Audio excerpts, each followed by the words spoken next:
Selamat siang, salve, salam sejahtera untuk kita semua.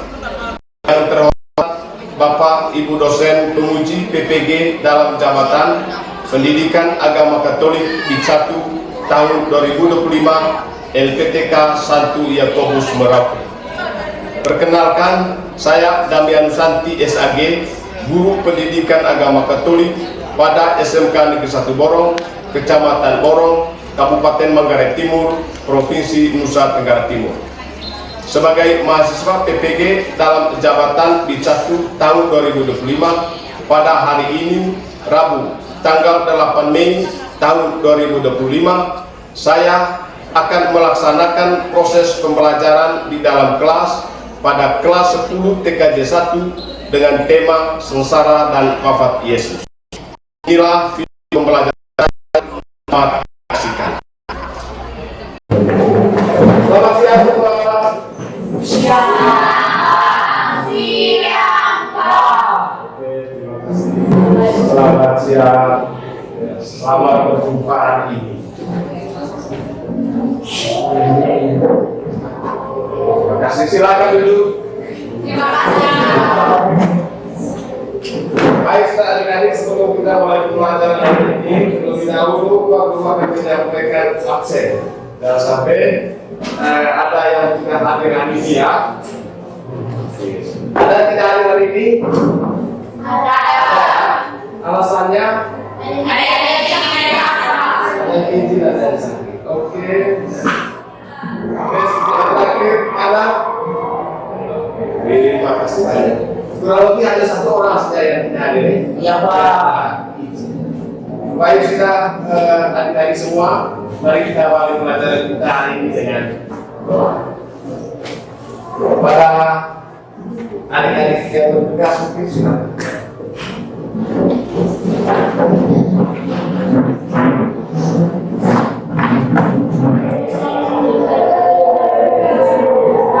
Puji kita sepanjang masa.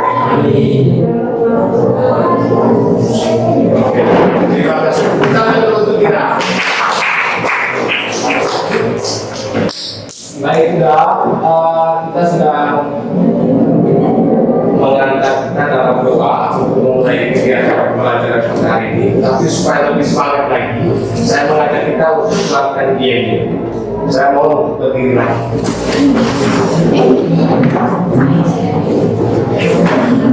Sepuluh TKJ 1. Bisa, luar biasa, Terima kasih, silakan.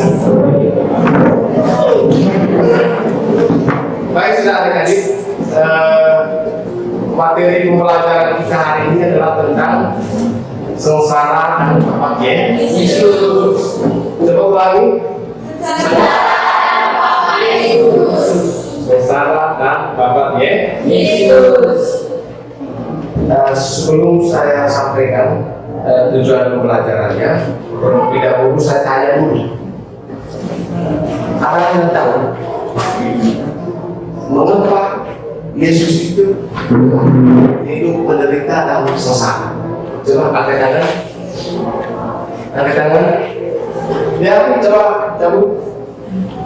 Yang pertama untuk menebus dosa manusia, yang kedua sebagai tanda ketaatan Yesus kepada Allah, yang ketiga sebagai tanda cinta Allah kepada manusia yang besar. Terima kasih banyak. Tepuk tangan dulu. Coba lihat di tujuan pembelajaran kita. Ya. Yang pertama, peserta didik mampu memahami makna sengsara dan wafat Yesus. Kurang lebih seperti yang disampaikan oleh teman kita Ali yang sejauh. Dan yang kedua, peserta didik mampu mengidentifikasi sikap Yesus dalam menghadapi penderitaan. Mengidentifikasi itu bisa menentukan bagaimana sikap Yesus selama dia menghadapi penderitaan. Oke, nanti lebih dalamnya proses. Saya coba pegang HP masing-masing. Google Form saya sudah kirim di HP. Tadi saya sudah kirim. Coba klik di Google Form ini sebagai proses supaya saya bisa mengetahui kemampuan kalian tentang sengsara dan wafat Yesus. Minimal saya harus tahu. Itu ada Google Form. Seperti itu tampilannya, silakan lengkapi ya. Tampilan pertama itu ada nama, silakan kalian ketik nama masing-masing. Setelah ketik nama, silakan klik kelas. Sudah ya? Kelas sudah? Sudah? Sudah. Oke. Setelah ketik kelas, klik berikutnya. Silakan klik. Kalau sudah klik itu, kalau sudah semua pilih jawabannya, silakan yang terakhir klik kirim. Sudah? Sudah kirim semua? Oke, mantap. Nanti nilainya bisa dilihat, memang di situ ada skor di HP masing-masing. Setelah itu, setelah proses sebelum ke kelompok, diskusi kelompok, saya akan tampilkan video pembelajaran. Video tentang kisah sengsara Yesus. Video ini sebagai inspirasi untuk diskusi kelompok, saudara.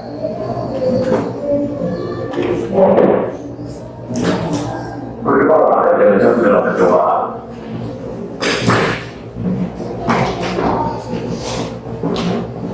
Bagaimana dengan dalam percobaan? Ini saat Yesus ketika berada di kamar kecemasan. Ya, kamar kecemasan. Yudas menjual bisa dari 30 perak. Yudas menjual Yesus. Bahwa saat kematiannya bagi dosa-dosa manusia. Ini saat Yesus berdoa sebelum ditangkap.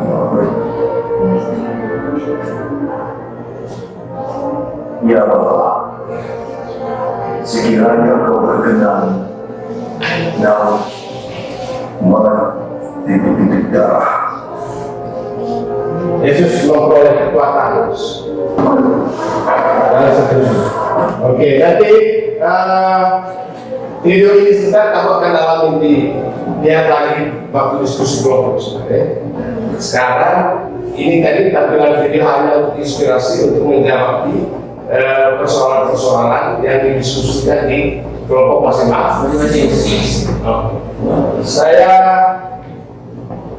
bagi kalian dalam 3 kelompok. Ya, ini pertanyaan diskusi dalam 3 kelompok. Ya, nah, sekarang kamu sudah ada di kelompok masing-masing. Kelompok 1 ini pertanyaannya, bagaimana situasi sosial menjelang penangkapan, penyaliban, dan pengadilan Yesus? Silakan diskusi. Kelompok 1, bagaimana situasi sosial menjelang penangkapan, penyaliban, dan pengadilan Yesus? Kelompok 2 menjelaskan bagaimana makna sengsara dan wafat Yesus. Kelompok 2 yang sana ya, kisah sengsara Yesus.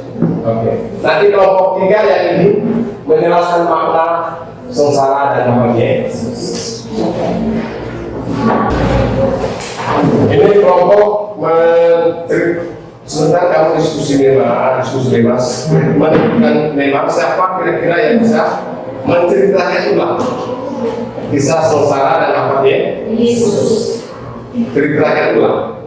Sedangkan kelompok 2 dan kelompok 3 menjelaskan tentang bagaimana makna sengsara dan wafat Yesus. Maknanya itu kurang lebih 4. Silakan kamu dalami di materi yang ada di HP. Sedangkan kelompok 1 itu ada di materi pertama ya. Bagaimana situasi sosial menjelang penangkapan, pengadilan, dan penyaliban Yesus? Ada 3 situasi yang bisa diusahakan. Dan itu ada di HP.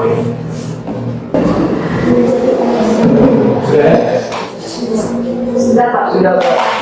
Sudah, Pak. Kelompok 2 sudah? Sudah? Sudah, Pak. Kalau begitu kita bersiap-siap untuk kelompok 1 maju dan presentasi. Bisa? Bisa ya? Kita tepuk tangan dulu kelompok 1. Oh ini satu semua.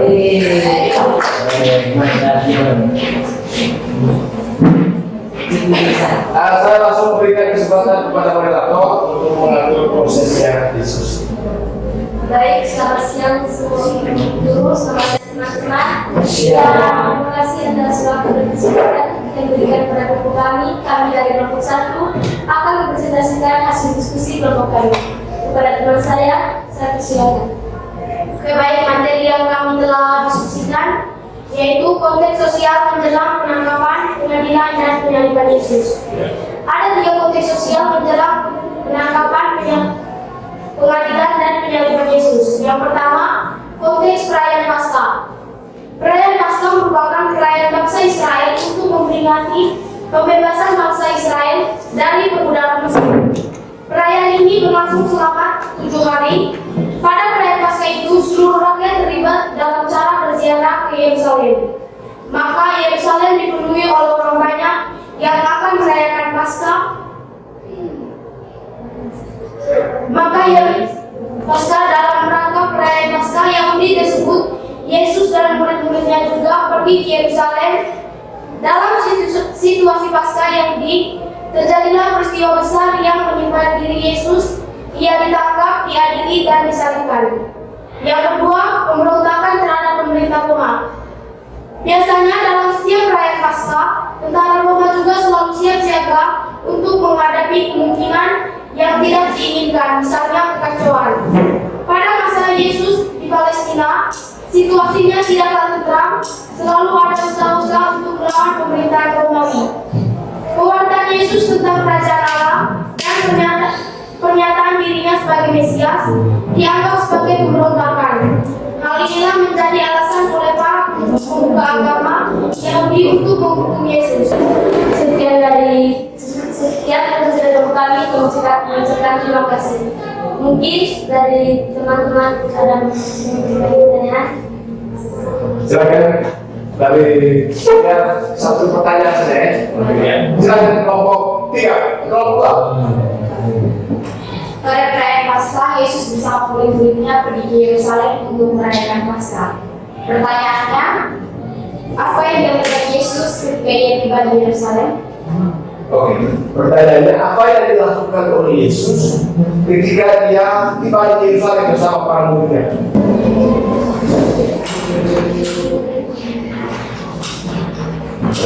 Oke, baik, kami akan menjawab pertanyaan dari kelompok 2.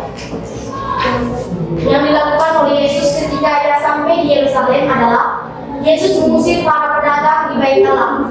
Dan Yesus bertanya kepada para pedagang di Bait Allah, katanya, "Mengapa kamu berjualan di rumah Bapakku?"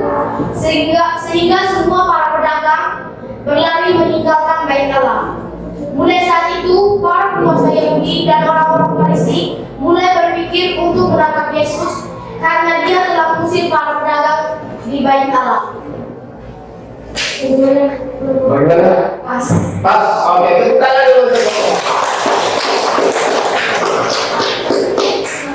Terima kasih. Lagi-lagi tepuk tangan.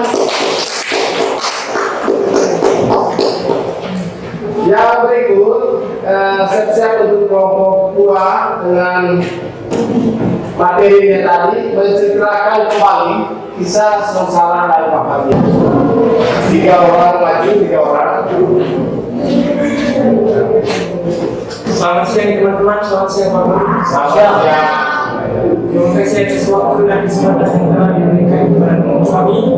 Pada kesempatan ini kami akan membacakan hasil pemberitaan kami. Pada materi saya persilakan. Yang pertama, kami akan menceritakan tentang kisah sengsara dan wafat Yesus. Dimulai dari penangkapan Yesus di Taman Getsemani. Yesus berdoa dengan sungguh-sungguh, merasakan beban yang berat akan peristiwa yang akan datang. Yudas adalah salah satu murid Yesus yang mengkhianatinya dengan ciuman, dengan tanda bagi prajurit yang akan menangkapnya. Meskipun Petrus mencoba melawan, Yesus tidak ingin melawan dan menyuruhnya untuk memalingkan pedangnya. Murid-murid Yesus ketakutan dan melarikan diri meninggalkan Yesus sendirian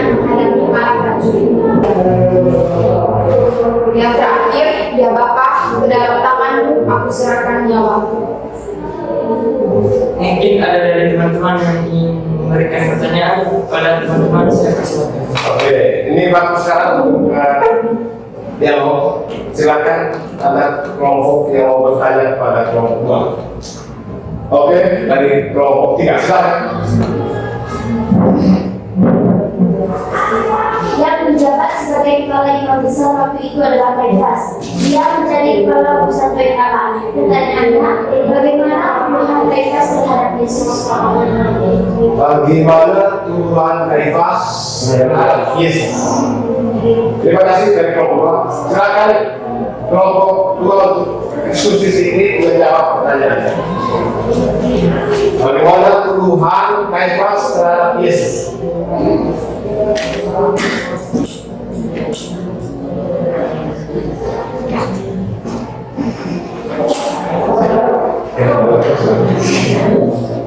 Lebih baik kami akan menjawab pertanyaan dari kelompok 3. Yang dituduh oleh Kaifas terhadap Yesus adalah Yesus menghujat Allah dan mengaku dirinya sebagai anak Allah.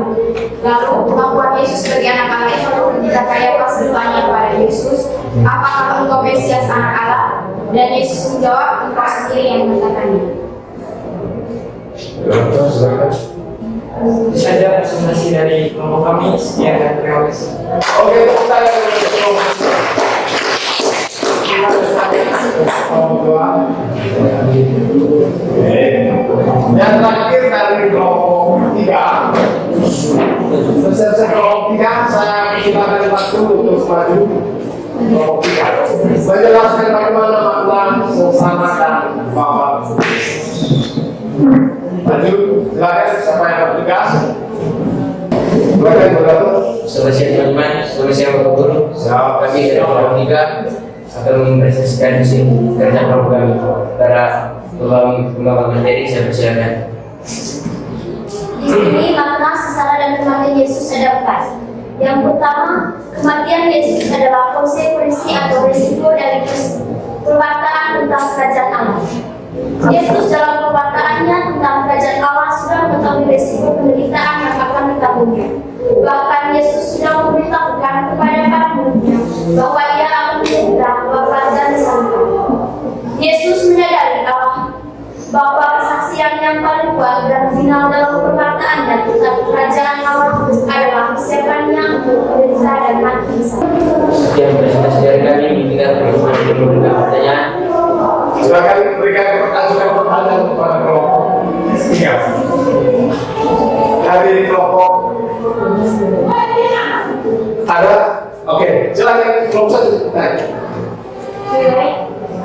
Kita sebagai orang Katolik yang percaya pada Yesus Kristus yang hidup menderita bersama dan wafat di kayu salib. Pertanyaannya, bagaimana kita sebagai orang Katolik meneladani sikap Yesus dalam kehidupan sehari-hari? Pertanyaannya sembang, bagaimana kita sebagai orang Katolik meneladani sikap Yesus dalam kehidupan kita sehari-hari? Diskusi dipersilakan.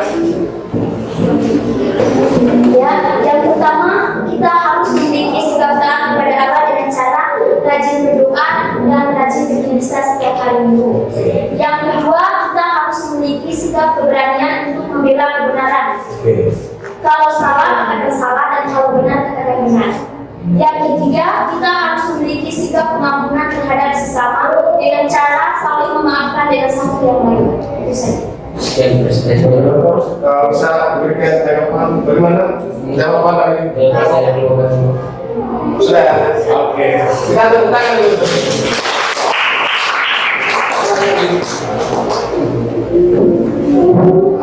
Baik sekalian, sebelum apa saya sedikit lagi silakan berdiri.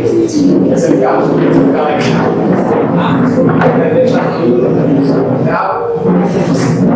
Suruh tekan satu. Bisa, Tuhan Yesus tetap semangat. Terima kasih banyak. Oke, sebagai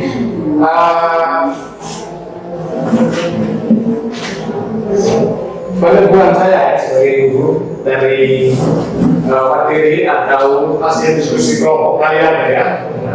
Karena materi di dalam kelompok tadi yang diskusikan adalah yang pertama itu bagaimana dari kelompok satu tadi itu, bagaimana konteks sosial menjelang penangkapan dan pengadilan Yesus. Seperti yang dijelaskan kelompok satu tadi, mulai dari yang pertama konteks perayaan Paskah. Dalam arti bahwa Yesus menderita sengsara dan wafat itu menjelang perayaan Paskah. Karena itu para kebiasaan-kebiasaan orang Yahudi, mereka merayakan Paskah itu di Yerusalem. Karena Yesus bersama para muridnya juga pergi ke Yerusalem untuk merayakan Paskah. Sampai di sana, seperti yang ditanya oleh orang itu, apa yang dibuat oleh Yesus sampai di Yerusalem? Yesus, apa yang dilakukan oleh Yesus sampai di Yerusalem? Dia mengusir para pedagang di Baitala. Iya, dia mengusir para pedagang di Baitala. Mulai saat itu sudah para imam kepala, ahli-ahli Taurat dan orang-orang Farisi berpikir untuk menangkap Yesus. Kenapa dia? Yang Yesus kuasa apa dia? Mengusir para pedagang di Baitala. Karena Bait Allah itu dikuasai oleh para imam-imam kepala. Tiba-tiba Yesus akan usir semua. Dan yang menarik adalah mereka ikut apa yang diusir oleh Yesus. Mereka ikut. Mereka lari kota sehingga bagi imam kepala saat itu mereka berpikir untuk menangkap Yesus. Tetapi Yesus dijuluki sebagai Mesias palsu. Makanya Kayafas bertanya, apakah engkau Mesias anak? Yesus bilang, engkau sendiri yang mengatakan. Menurut mereka, Yesus telah mengucap Allah. Karena itu dia dianggap sebagai Mesias palsu. Itu materi dari kelompok. Sekarang kelompok dua, yang tadi menjelaskan tentang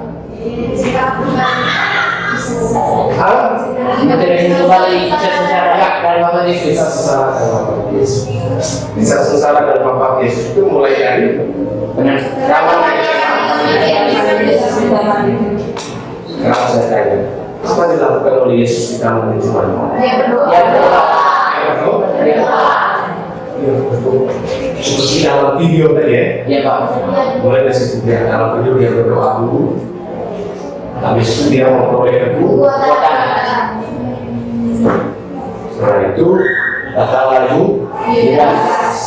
Yudas benci Yesus. Saat Yudas benci Yesus, Yesus bilang, Yudas, apakah engkau menyerahkan anak manusia dengan jiwa? Saat itu juga Yudas kaget. Kenapa Yesus tahu? Akhirnya Yudas dia pulang, dia menyesal. Bukti penyesalannya dengan bunuh diri. Yudas menyesal. Dia telah menjual gurunya sendiri. Bayangkan dia menjual gurunya. Menjual gurunya sendiri.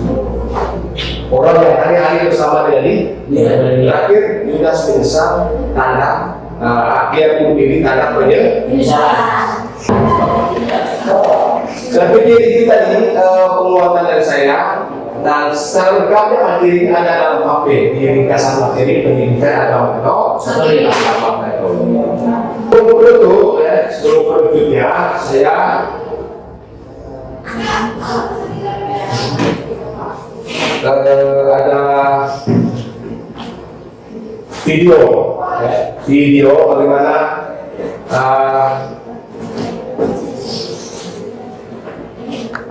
bagaimana kebaikan itu dibalas dengan kejahatan.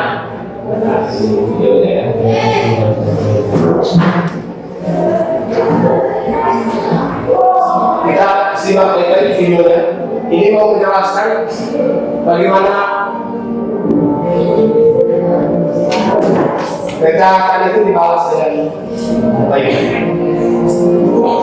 Atau kebaikan dibalas dengan kejahatan.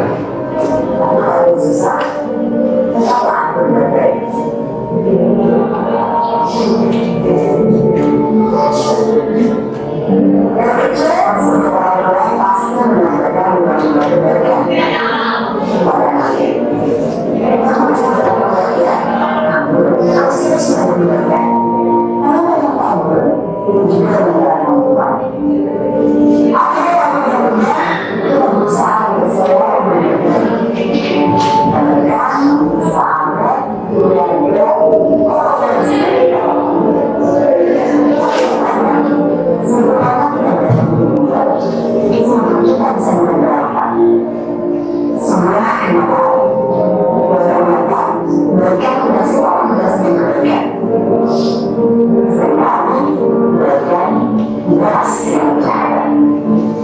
Ya, skripsi itu maksud tadi ada perbandingan itu, ada perbandingan dan kebaikan itu balas.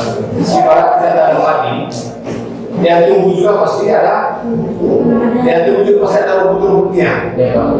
Tidak selamanya harus berupa kebaikan juga demikian. Ya, tapi jangan pernah putus asa untuk berbuat baik.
Tapi sebelum inti dari video tadi kita tetap harus berdoa.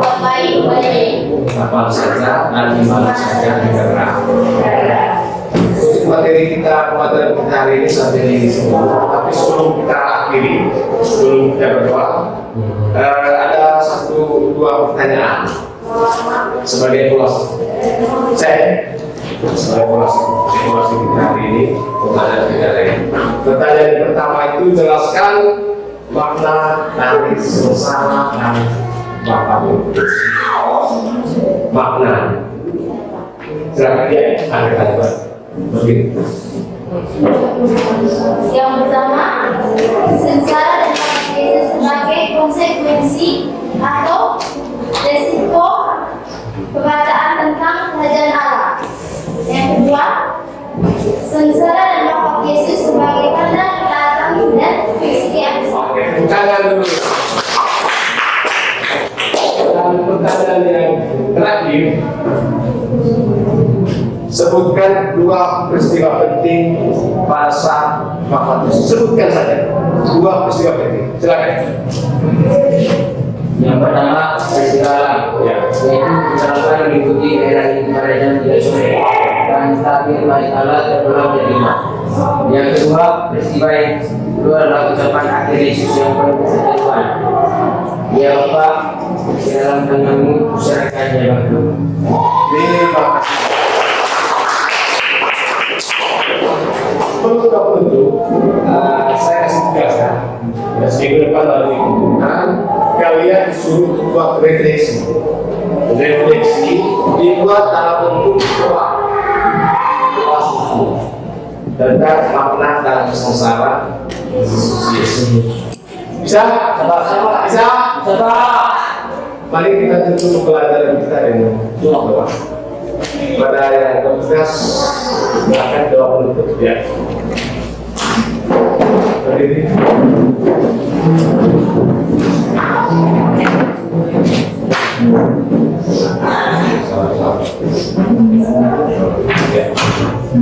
Adalah cara menantikan berdoa karena Baik, sudah tadi terima kasih banyak ya. Kita bertemu pada pertemuan minggu. Bisa? Jangan lupa untuk mengerjakan tugas. Tugas apa? Terima kasih dan selamat siang.